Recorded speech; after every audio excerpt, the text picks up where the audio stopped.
리스너님께서 보내주신 루돌프 슈타이너 글 007 발췌본 정말 재밌게 봤습니다. 네, 저도요.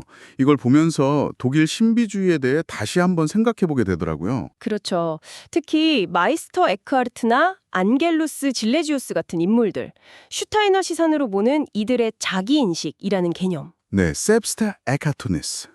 이게 오늘 저희 탐구의 핵심이 될 것 같아요. 이게 과연 뭐를 의미하는지 또 어떻게 우리 생각의 틀을 바꿀 수 있는지 한번 깊이 들어가 보죠. 단순히 정보 전달보다는 리스너님도 같이 내면을 들여다보는 시간이 되면 좋겠네요. 네, 슈타이너는 고대 그리스의 너 자신을 알라라는 말을 그냥 뭐 성격 알기 이런 차원으로 본 게 아니에요. 아, 그 이상이라는 거죠? 그렇죠.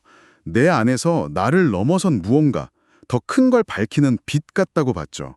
피테가 맹인 비유를 들었는데 네, 기억나요. 자기 인식을 통해서 전혀 새로운 감각이 열리는 거예요. 이전에는 몰랐던 세계, 더 깊은 현실을 딱 보게 되는 거죠. 아, 그러니까 인식의 확장 같은 거군요. 단순 성찰이 아니라. 맞아요. 새로운 차원의 경험이죠.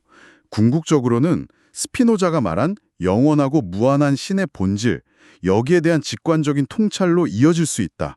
이렇게 신비주의자들은 믿었던 거예요. 여기서 이제 에크하르트 얘기가 중요해지는 거네요? 네, 아주 중요하죠. 에크하르트, 이분은 진짜 당시로서는 엄청 파격적이었잖아요.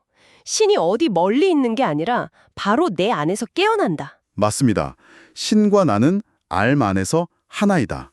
이 말이 대표적이죠. 네, 그게 기존 신학이랑 어떻게 달랐던 건가요? 예를 들어 토마스 아퀴나스 같은. 기존에는 교회의 권위나 성서 같은 외부적인 증거, 외적 권위에 많이 의존했죠. 그렇죠. 근데 에크하르트는 정반대요. 직접적인 내적 체험. 이게 핵심이다. 이렇게 본 거죠. 그 유명한 말 있잖아요. 신이 사람이 된 것은 내가 신이 되기 위함이다. 네, 이게 그냥 비유가 아니었어요.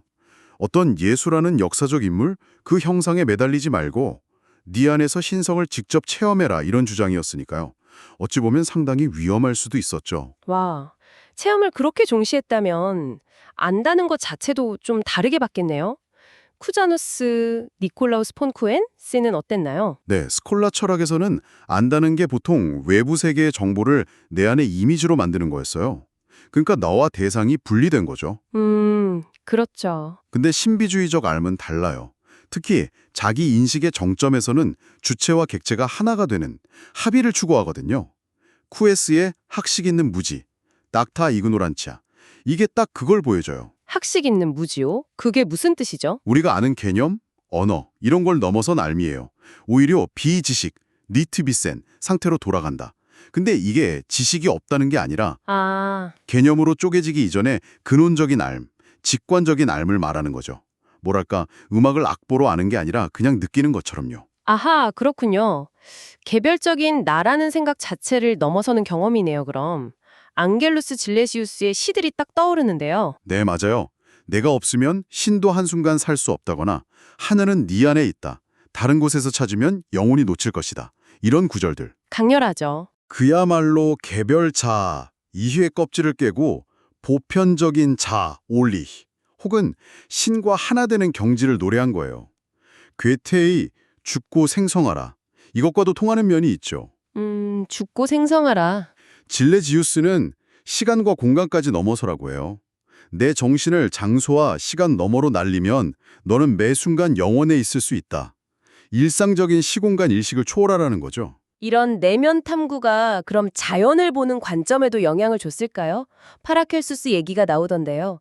소우주, 대우주. 네, 파라켈스스는 인간, 소우주와 우주, 대우주가 깊이 연결돼서 서로 상응한다고 봤어요. 그래서 옛날 권위자 말만 따르지 말고 자연이라는 거대한 책을 직접 읽어야 한다고 주장했죠. 직접 읽어라. 네, 그리고 아스트랄체, 아스트랄 라이브라는 개념도 흥미로운데 이건 육체랑 영혼 사이에 어떤 미묘한 연결체 같은 거예요. 꿈이나 특별한 상태에서 우리가 우주랑 연결되는 걸 암시하죠. 아, 근데 중요한 건 자연현상에서 막 억지로 신비로운 의미를 찾으려 하기보다는 자연 그 자체에서 진리를 발견하려는 태도였다는 거예요. 그렇군요. 자연 그 자체를 존중하는 거네요. 그럼 슈테이너는 이 모든 흐름을 현대적으로 어떻게 봤을까요? 이 자료에서 강조하는 점은 뭔가요? 슈타이너는 신비주의의 핵심이 결국 외적인 계시가 아니라 내적 체험에서 영성을 찾는 거라고 봤어요. 그리고 이게 현대 자연과학과 꼭 충돌하는 건 아니라고 생각했죠. 오, 충돌하지 않는다. 흥미로운데요? 네. 오히려 진화론처럼 자연에서 초자연적인 간섭을 배제하는 과학을 참된 신비주의는 환영했을 거다. 이렇게 주장해요. 왜냐하면 영성이란 건 어떤 외부 힘이 아니라 자연 진화의 결과로 나타난 인간 의식의 산물이라는 거죠. 아, 영성이 결과물이다. 그렇죠. 그래서 영혼을 무슨 물질처럼 다루는 유물론이나 아니면 감각 현상에서 영을 찾으려는 심령주의 이런 걸 다 경계했어요. 진정한 영성은 철저히 내면에서 찾아야 한다. 이게 슈타이너 입장입니다. 결국 독일 신비주의는 시선을 밖이 아니라 철저히 안으로 돌리는 여정이었군요. 자기 인식을 통해 내 안의 신성을 발견하고 개별 나의 한계를 넘어 전체와 하나 되려는 시도. 그 방법이 정해진 길이 아니라 각자의 생생한 내적 체험이고요. 정확합니다. 그래서 마지막으로 리스너님께 안겔루스 질레지우스의 말을 한번 던져보고 싶어요.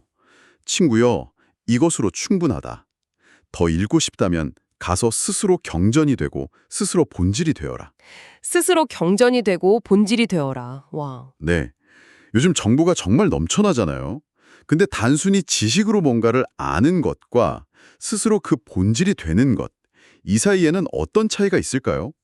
오늘 저희가 나눈 이 신비주의자들의 이야기가 리스너님 각자의 내면 탐구에 작은 영감이라도 될 수 있기를 바랍니다. 네, 정말 깊이 생각해 볼 만한 질문이네요. 오늘 함께 해주셔서 감사합니다. 다음에도 흥미로운 자료로 다시 찾아뵙겠습니다.